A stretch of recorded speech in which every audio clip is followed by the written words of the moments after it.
Nós vamos continuar nossa meditação no texto de Colossenses, capítulo 2, no verso 6 e verso 7. Colossenses, capítulo 2, verso 6 e verso 7. Nos diz assim: Ora, como recebestes Cristo Jesus, o Senhor, assim andai nele, radicados e edificados e confirmados na fé, tal como fostes instruídos, crescendo em ações de graças. Nós vamos orar mais uma vez, os irmãos mesmo assentados, nós iremos orar neste momento. Senhor, nós somos gratos pela oportunidade que nos é dada pelo Senhor, de nos reunirmos na Tua casa esta noite, para poder prestar culto à Tua pessoa santa.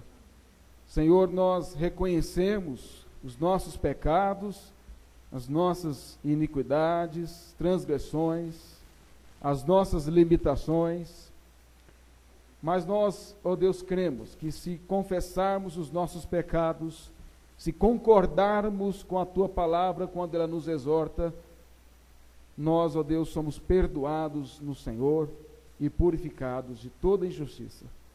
Portanto, confiados na Tua fidelidade, confiados na Tua graça, em Cristo Jesus é que nós nos achegamos à Tua presença. Senhor, precisamos ouvir a Tua palavra, precisamos receber da Tua parte instrução, exortação, repreensão, correção e consolo. Portanto, Pai, clamamos a Ti, que em nome de Jesus, o Senhor fale aos nossos corações, que o Senhor mude o que tem que ser mudado em nós, que o Senhor abale as nossas estruturas com a Tua palavra, que o Senhor abale os nossos conceitos, preconceitos, pressupostos, sentimentos, ó Deus, tudo aquilo que de alguma forma queira nos impedir de prosseguir para o alvo. Senhor, nos ajude a ter humildade, reconhecer as nossas falhas diante do Senhor e diante uns dos outros, de modo, ó Deus, que a nossa vida, como um todo, seja para a glória do Senhor, seja para Cristo Jesus. Senhor, fala conosco, nós precisamos ouvir a Tua voz. Usa o Teu servo, apesar das suas limitações. Use, ó Deus, para a glória, honra e louvor do Teu santo nome, para que somente seja achado Cristo Jesus, para a glória do Senhor. Nós oramos, ó Pai, e rogamos a Ti, no nome precioso do Senhor Jesus. Amém. Paulo, quando escreve a sua última carta para Timóteo, que já é próximo do seu martírio, ele, dentre outras coisas que ele fala para Timóteo, ele fala com respeito aos últimos dias. Ele fala que Timóteo enfrentaria tempos difíceis no ministério.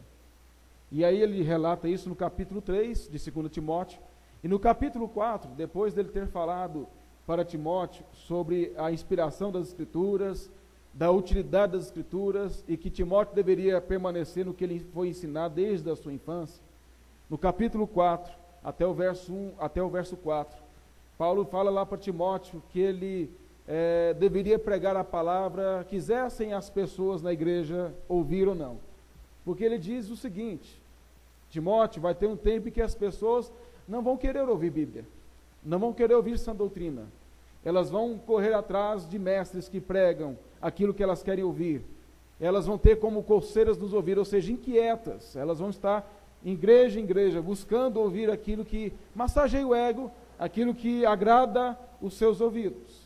Quando Paulo escreve também para a igreja na Galácia, ele fala também, no capítulo 1, do verso 6 a 9, ele fala que ele estava admirado que aqueles irmãos tivessem passado tão rapidamente para um outro evangelho, que não era o evangelho de Jesus, que não era o evangelho pregado por Paulo.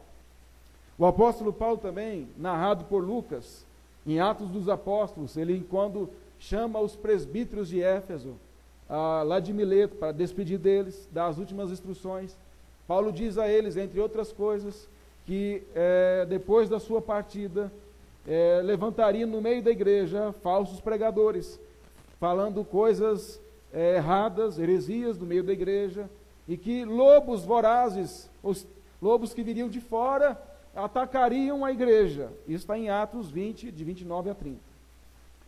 Portanto, o que nós vemos com clareza é que o apóstolo Paulo, sempre em suas cartas, ele trata as questões doutrinárias, ele trata aquilo que realmente estava afetando a igreja, que estava servindo para tropeço da igreja, e ele combate muito esses hereges, ele combate as pessoas que pregavam isso, e ele combate os pensamentos dessas pessoas, as heresias dessas pessoas. Paulo não usa meias palavras, ele diz claramente o que estava sendo pregado. Paulo era um homem bastante sincero nas suas pregações e nas suas exortações na igreja. Quando ele escreve para os Gálatas, ele diz que exortou o apóstolo Pedro diante de toda a igreja. Grande apóstolo Pedro foi exortado pelo apóstolo Paulo diante da igreja, e ele ainda registra a exortação na carta. O que nos mostra que Paulo tinha um profundo zelo pela fidelidade ao Senhor, profundo zelo pela sã doutrina. E aí, quando nós olhamos para esta carta escrita aos Colossenses, não é diferente. Paulo estava escrevendo esta igreja para combater heresias, para combater os gnósticos e os judaizantes, que eu já tenho falado aí todos os domingos, sobre esses hereges. Dentre outras coisas que Paulo trata nesta carta. Mas, basicamente, a mensagem do apóstolo nesta carta aos Colossenses é uma mensagem de orientação, de instrução, para mostrar doutrinariamente, teologicamente, os erros que a igreja corria de cometer por causa desses hereges. O apóstolo não conhecia esta igreja, não foi o fundador desta igreja, provavelmente foi Epáfras, como ministro daquela igreja, que foi discípulo de Paulo, mas Paulo se preocupava muito com esta igreja, que era próxima da igreja de Éfeso. Agora, diante desta mensagem, desse contexto, nós temos abordado o verso 6 e 7. E nós temos falado sobre edificados em Cristo. É o tema desta mensagem. E nós já abordamos 3 aspectos. E hoje nós abordaremos o quarto e último aspecto destes versos, que está no verso 7. Nele radicados e edificados e confirmados na fé, tal como fostes instruídos, crescendo em ações de graças, confirmados na fé. Este é o quarto aspecto que nós vamos abordar aqui dessa expressão, confirmados na fé. Então nós podemos colocar confirmados em Cristo. O quarto e último aspecto, confirmados em Cristo. Agora, vamos tentar entender o que o apóstolo Paulo quer dizer com esta expressão, confirmados na fé. Quando ele usa essa expressão, confirmados, esta palavra, ela quer dizer fortalecimento, estabelecimento, firmar sobre algo. Então, o que Paulo está nos mostrando aqui é que aqueles irmãos deveriam se fortalecer, se estabelecer, se firmar sobre a fé. Esta é a ideia básica que o apóstolo Paulo quer usar aqui, mas vamos trabalhar mais o que ele está dizendo aqui. Segundo lugar, nós temos que dizer que esta expressão confirmados, ela traz uma ideia de continuidade, de progressividade. Assim como a palavra radicados, edificados, confirmados também traz a ideia de algo progressivo, de algo diário, de algo que deve ser continuamente realizado pelo crente, pela igreja, de um modo que isso seja uma evidência da verdadeira fé. Então, o que o apóstolo Paulo quer nos ensinar aqui, e ensinar a igreja de Colossos, é que eles deveriam se fortalecer, se estabelecer, se firmar, se confirmar progressivamente na fé. Ou seja, não era algo que faria em um momento apenas, numa mensagem de uma reunião da igreja, de um culto, mas era algo que deveria ser contínuo, deveria ser progressivo. E quando nós falamos progressivo, a ideia, obviamente, é de crescimento, é de melhora, é de maturidade, é de aperfeiçoamento, é de crescimento da fé, de tal forma que aquele crente ou a igreja que se estabelece, que se fortalece, que se confirma na fé, é uma igreja ou é um crente que cresce. Não tem como alguém afirmar que tem se fortalecido, que tem se estabelecido, que tem confirmado a sua fé, se essa pessoa não tem crescido, não tem melhorado, não tem amadurecido. Agora, obviamente, isso aqui não trata apenas da igreja, isso é individual, porque a igreja de Colossos, ela era formada por pessoas alcançadas pela graça, assim como esta igreja, pessoas alcançadas pela graça. Agora, não tem como a igreja coletivamente alcançar esta confirmação na fé, se individualmente as pessoas não buscarem isso. Então nós temos uma dupla aplicação desta expressão. Tanto ela se aplica ao crente individualmente, como ela se aplica à igreja coletivamente. Por quê? Porque a igreja é um organismo vivo. A igreja não é um clube social. A igreja não é um ponto de encontro para vermos amigos e familiares. A igreja é um organismo vivo que trabalha para Cristo. Então, como um corpo de Cristo, nós precisamos mutuamente crescer, e fortalecer, e firmar. Mas isso não quer dizer que individualmente eu tenho a minha responsabilidade e você tem a sua responsabilidade. Eu não posso coletivizar a minha responsabilidade. Eu não posso atribuir a minha responsabilidade pessoal diante de Cristo à igreja. Mas, ao mesmo tempo, eu estou ligado espiritualmente ao corpo da igreja. Mas não quer dizer, se o corpo da igreja estiver mal, eu tenho que estar mal. Por quê? Porque individualmente eu tenho um relacionamento com Cristo. E coletivamente eu tenho um relacionamento com Cristo. Eu tanto adoro o Senhor na minha vida pessoal, como eu devo adorar o Senhor na minha vida coletiva na igreja. Agora, a minha adoração coletiva na igreja só é possível se eu tiver vida com Deus no meu dia a dia, na minha vida individual. Como eu sempre falo para os irmãos, não há como ter culto na igreja se não tiver culto na vida. Não tem jeito. Na verdade, quando você olha para o Antigo Testamento, principalmente nos escritos de Isaías, a grande exortação de Deus, através do profeta, no capítulo 1 principalmente, é que o povo adorava o Senhor no templo, adorava coletivamente no templo, mas fora do templo viviam em forma pecaminosa. E Deus chega a dizer o seguinte: quem falou para vocês virem para me adorar? Quem abriu as portas para vocês entrarem no meu templo? Quando vocês oram, eu viro o rosto, porque eu não ouço a oração de vocês. Então não há como nós termos uma vida de adoração coletiva se nós não tivermos uma vida individualmente de adoração ao Senhor. Mas vamos pensar mais, ainda profundamente, na expressão que Paulo usa aqui. Paulo diz: confirmados, que é esse estabelecimento, esse fortalecimento, em quê? Na fé.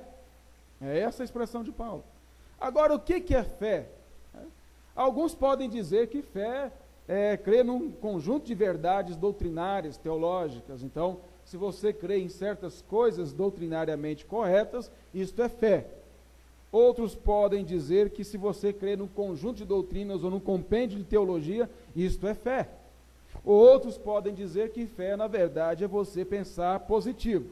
Então você pensa: eu vou ter um carro, e você vai ter um carro. Eu vou ter uma casa, em nome de Jesus, eu vou ter uma casa, em nome de Jesus, eu vou ter um carro, em nome de Jesus, eu vou ter um marido, eu não, mas você, em nome de Jesus, eu vou ter uma esposa, em nome de Jesus, eu vou ter um filho, e assim por diante. Pensamento positivo, a minha palavra tem poder, e aí então eu tenho fé. Isso não é fé, isso é tolice. Não trabalha e não organiza a sua vida financeira, vê se vai ter carro. Não trabalha e organiza a sua vida, vê se vai ter casa.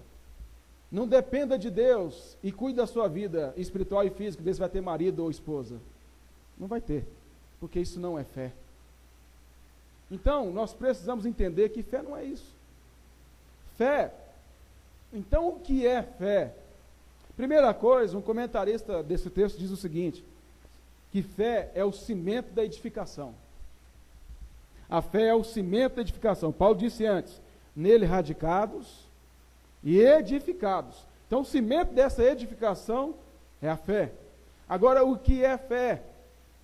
Fé, primeira coisa, é conhecimento verdadeiro sobre Deus. Eu conheço o Senhor através das Escrituras. Eu sei quem Ele é. Eu sei o que Ele exige de mim. Eu sei da sua pessoa santa, bendita. Eu me prostro diante disso. Isso é fé. A fé é o conhecimento verdadeiro da palavra de Deus. Eu tenho que conhecer aquele a quem eu sirvo. Fé também, além de conhecimento, fé também é obediência. Se eu o conheço e sei que Ele é santo, eu obedeço. Por que adianta eu conhecer e não obedecer? Os demônios conhecem a Deus e não obedecem. Os demônios creem em Deus e eles estremecem. Então, qual a diferença de uma pessoa que diz que conhece a Deus e não obedece com os demônios? Só que os demônios são espirituais e não têm corpo, e a pessoa tem corpo e alma. Está perdido tanto quanto os demônios. É o que Tiago diz. Fé sem obras é morta. Fé sem obediência é morta. É o que Tiago diz. Fé sem prática é morta, não existe. Então, se eu conheço o Senhor, eu o obedeço. Eu luto contra o meu eu luto contra as minhas vontades, eu luto contra os meus desejos, eu luto contra os meus pressupostos, eu luto contra tudo aquilo que eu penso que é certo, porque a Bíblia diz que eu estou errado, e eu tenho que fazer o que é certo. Então, fé é obediência a Deus, porque eu o conheço. Agora, fé é conhecer, é obedecer, e fé é depender, é confiar. Eu conheço, eu obedeço, e eu sei em quem tenho crido, e estou certo que Ele é poderoso para guardar o meu tesouro até aquele dia. Então eu confio nele, porque eu sei que Ele é soberano, que Ele reina, que Ele é santo, justo e bom. Não importa o que me aconteça, não importa se eu não entenda, não importa se eu não compreenda as coisas, o que importa é que eu obedeça e o conheça cada vez mais, porque eu sei que ainda que eu morra, o meu Redentor vive, como disse Jó. Isso é fé. Ou como Abraão, que considerava que Deus até das cinzas poderia ressuscitar Isaque, porque de Isaque sairá a minha descendência. E Abraão pensava, o meu Deus é fiel ao que Ele promete, Ele cumpre com a sua palavra. Fé é isso. Agora, qual que é a base da fé? Cristo é a base, é o alicerce, Ele é a base de tudo. Por isso que Paulo diz, andai nele. Nele o que? Radicados. Nele o que? Edificados. Nele o que? Confirmados. Essa é a ideia. Esses três termos aí, radicados, edificados e confirmados, estão intimamente ligados com andai nele. Ou seja, quem anda nele, está nele radicado. Quem anda nele, está nele edificado. Quem anda nele, está nele confirmado, firmado, estabelecido. Pela fé. Então, fé é exatamente isso. É a ideia de nós termos esse cimento que vai ligando a nossa edificação. Fé não é Deus fazer o que eu quero. Fé é eu fazer o que Ele quer. E mesmo que eu não queira fazer, eu tenho que fazer o que Ele quer. Porque não importa o meu sentimento, importa a minha obediência. O sentimento é enganoso. A Bíblia fala que o coração do homem é enganoso e desesperadamente corrupto. Quem o conhecerá? Era um provérbio em Israel, e Deus fala assim, eu, o Senhor, conheço, esquadrinho o coração do homem e peso os seus pensamentos. O que quer dizer pesar os pensamentos? Eu avalio os seus sentimentos, se estão agradáveis a mim ou não, e retribuo segundo as suas obras, como foi lido o Salmo aqui no início do culto. Então, fé é isso. Nós temos uma tendência muito grande de ter uma visão errada de fé, mas eu vou daqui a pouco abordar isso. O apóstolo Paulo, escrevendo em outra carta, diz o seguinte, prossigo para o alvo, para o prêmio da soberana vocação de Deus em Cristo Jesus, Filipenses 3,14, ele diz, eu prossigo para o alvo. Eu nunca esqueci de ouvir uma mensagem do pastor Rony, que vai ser o pastor de vocês no ano que vem, um grande pregador, e ele falou sobre esse texto lá em Irai de Minas, e eu achei muito interessante a ilustração que ele usou. Ele disse que uma vez ele estava correndo, quando ele era novo, faz muito tempo. Então, quando ele era novo, ele estava correndo, ele era atleta. E aí, realmente, o pastor Rony, quando nós estudamos no seminário, ele era um velocista mesmo. Eu vi muitas vezes em Olimpíadas da igreja, ele e outra pessoa, eles não tinha para ninguém. As pernas grandes e corriam muito rápido. E aí ele disse que certa vez ele estava à frente das pessoas, o orgulho subiu ao coração por estar à frente, e ele olhou para o lado para ver que estava em segundo lugar. Quando ele olhou, ele tropeçou na perna dele, caiu, ralou tudo, que até marcou o rala que ele levou no asfalto, e aí ele perdeu e ficou por último. E aquilo foi uma grande lição. Porque o que Paulo está dizendo é exatamente essa, de maratona. Quando ele fala, prossigo para o alvo, ou seja, não olha para quem está em segundo lugar. Não olha para quem está atrás, porque isso traz orgulho. Olha para Cristo que está à frente. Olha para Ele. Ele é o exemplo para nós olharmos. Isso é fé. Confirmados na fé. Qual a aplicação desta afirmação de Paulo para a igreja de Colossos? Para esta igreja. Primeiro, precisamos relembrar rapidamente os problemas doutrinários que Paulo estava enfrentando. Porque não tem como você entender essa expressão de Paulo sem entender o que Paulo estava tratando aqui. O que a igreja estava enfrentando? Tem que relembrar isso. Qual que era o principal erro doutrinário ali de profetas e pastores falsos? Eram os gnósticos. Gnósticos é da palavra gnosis grega quer dizer conhecimento. Então eles pregavam o que? Esses gnósticos diziam o seguinte: nós temos um conhecimento elevado de Cristo. Nós não precisamos de Bíblia, nós não precisamos dos apóstolos, nós não precisamos de Antigo Testamento, porque nós desenvolvemos uma espiritualidade elevada ao ponto que as nossas experiências são fantásticas e nós podemos ter um conhecimento místico de Cristo, dos seus mistérios, sem qualquer ajuda dos apóstolos, de instrução bíblica, de nada disso. Agora, vocês aí que estão com a Bíblia, vocês que gostam dos apóstolos, gostam desses ensinos, vocês são crentes de segunda classe. Estou parafraseando e simplificando o máximo para você entender o que é que Paulo está combatendo. Ao ponto que Paulo diz aqui de raciocínio falazes, ele fala de filosofias vãs, tudo são nomes dados a essas pessoas. E ainda tinha os judaizantes que diziam que era necessário cumprir as cerimônias judaicas para ter uma elevada espiritualidade. Paulo combate isso também aí no verso 16 a 19 desse capítulo 2. Agora, o que isso tem a ver com a palavra confirmados na fé? Paulo está dizendo o seguinte: meus amados irmãos, não dê ouvidos aos gnósticos e nem dê ouvidos aos judaizantes, porque na verdade esta teologia deles em nada ajuda vocês na santificação. Verso 20 a 23 ele fala sobre isso. Isso nada combate a imoralidade. Isso é vão, são filosofias vãs. Verso 8. Isso, o que é vão? É algo que não tem valor, é um fundamento que não tem valor. Então Paulo diz o seguinte: não dê ouvido a esses homens, não percam tempo com eles. Eles se acham mais espirituais, mas na verdade não são nem convertidos. O que na realidade vocês devem fazer é, conforme Epáfras ensinou vocês, o capítulo 1, verso 7, instruídos por Epáfras, que era o servo ministro daquela igreja, vocês devem crescer sobre esta instrução que vocês receberam de Epáfras. Porque Epáfras ensinou Cristo para vocês. Verso 6, ora como recebestes Cristo Jesus nosso Senhor. Instruções. O final do verso 7, como fostes instruídos. Paulo está dizendo de instrução bíblica, de pregação, de mensagem de Cristo. Ele está dizendo, como vocês foram instruídos em Cristo por Epáfras, vocês devem andar em Cristo e nele radicados, edificados e confirmados na fé. Então o crescimento, Paulo está dizendo, real para vocês, é aquele crescimento fundamentado nas Escrituras. Não tem outro. E a Escritura é Cristo. Eu estava assistindo essa semana o programa Vejam Só, que às vezes edifica, às vezes dá raiva, dependendo de quem vai lá falar. E desta vez me deu raiva. Aí, bom sentido, né? Obviamente, estou dizendo.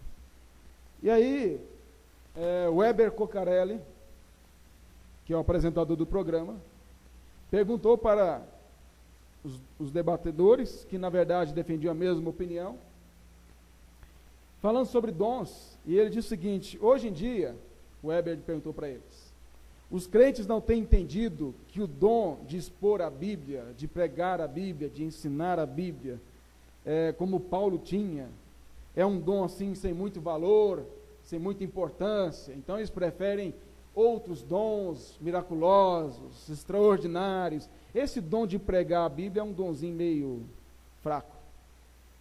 E ele perguntou isso para eles, e os dois disseram: é verdade, realmente, a igreja não está mais buscando esse dom.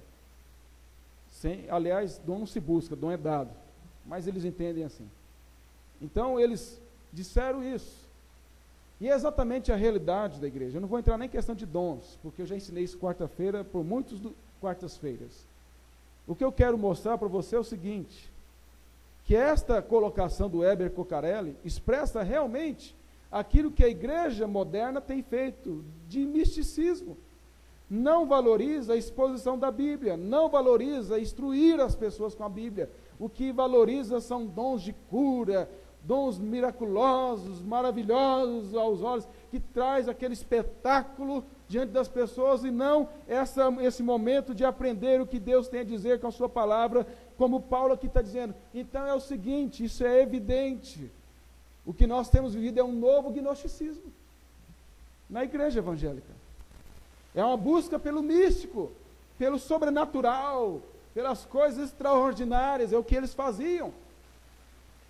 Por exemplo, eu ouvi de um pastor de uma outra denominação, que certo pastor da denominação dele, que eu não vou citar o nome, bastante conhecido no Brasil, foi para os Estados Unidos, está lá pregando, e este pastor agora defende o seguinte, que quando você está dirigindo o seu carro, você tem que deixar o banco do passageiro vazio, para que o seu anjo da guarda sente. E isso está fortíssimo nas igrejas evangélicas dos Estados Unidos e no Brasil. Isso é gnosticismo. Na época de Paulo existia já, os gnósticos defendiam a adoração aos anjos. Quando você lê a carta aos Hebreus, você vai ver que ele fala que Jesus está acima dos anjos.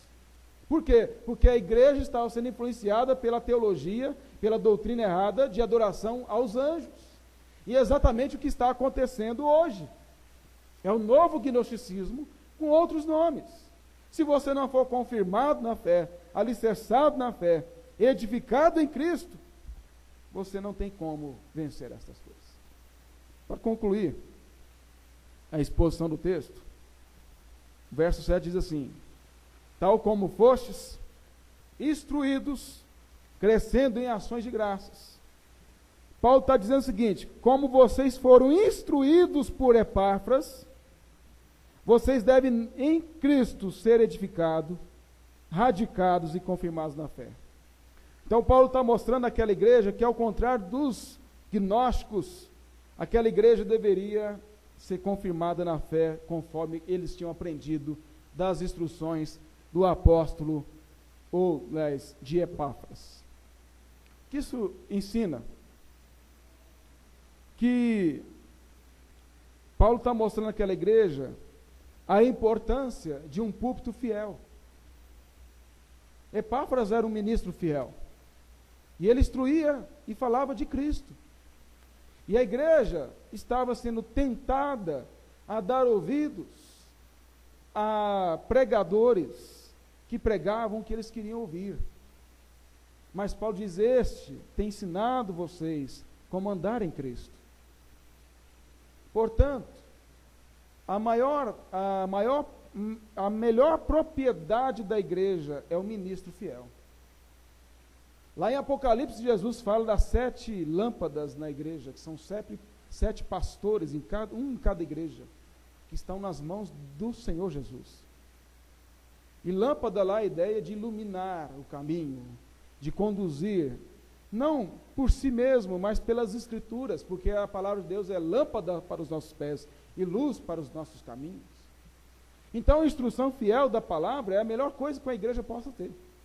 Nada se compara a isso. porque a palavra de Deus é a voz de Deus para o seu povo. E sobre este ensinamento é que a igreja deve crescer. É sobre este ensinamento que você deve ser confirmado. É sobre este ensinamento que você deve ser edificado e radicado. Porque é exatamente isso que o apóstolo Paulo está ensinando. Então, quando Paulo fala sobre isso, ele está mostrando a esses irmãos que eles deveriam entender exatamente essa questão, de que deveriam ser confirmados em Cristo, na fé, no conhecimento, na obediência, na fidelidade ao Senhor. O que isso tem a ver com você e comigo? Diante dessa verdade do texto. Primeira coisa, que vem a pergunta, à luz desse texto. Você tem uma fé firmada unicamente em Cristo? Sua fé é unicamente confirmada em Cristo? Sua vida, seus desejos, suas decisões, seus projetos, seus sonhos, sua respiração, seus relacionamentos, sua conduta, sua conversa, demonstram que você está confirmado em Cristo?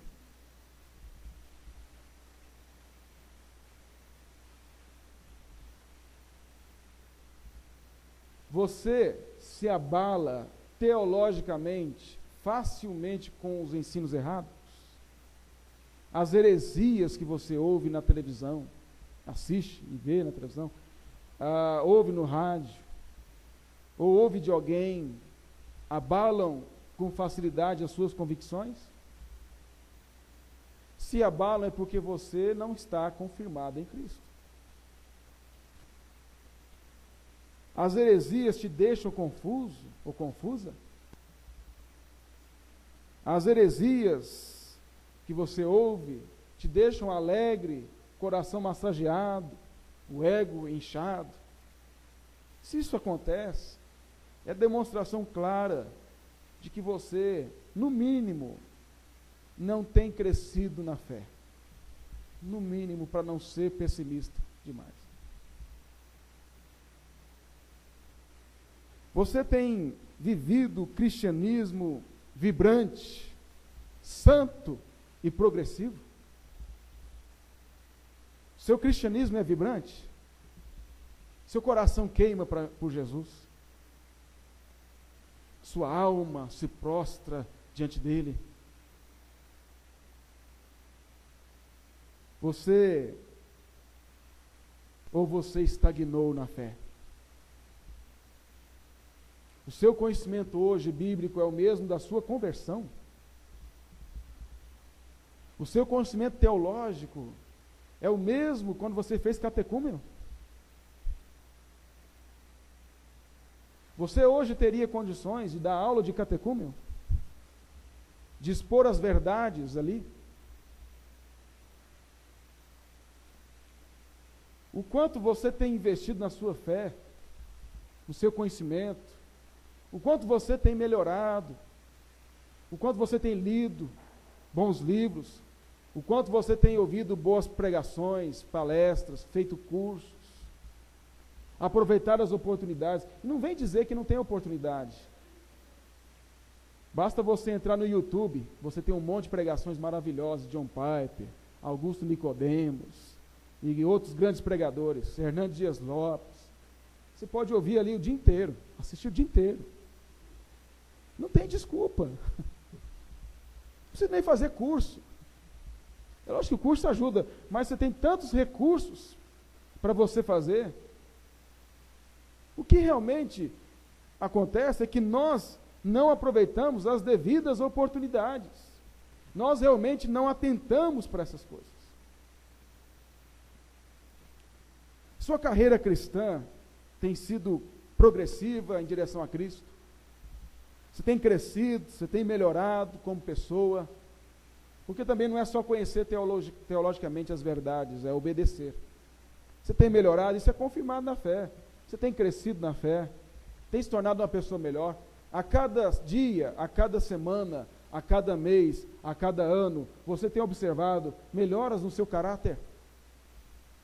Melhoras na sua fé?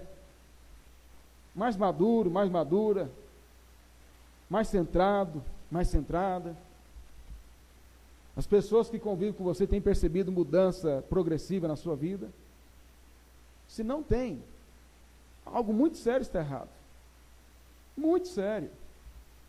E eu quero dizer para você que pode ser tão sério que você esteja enganado.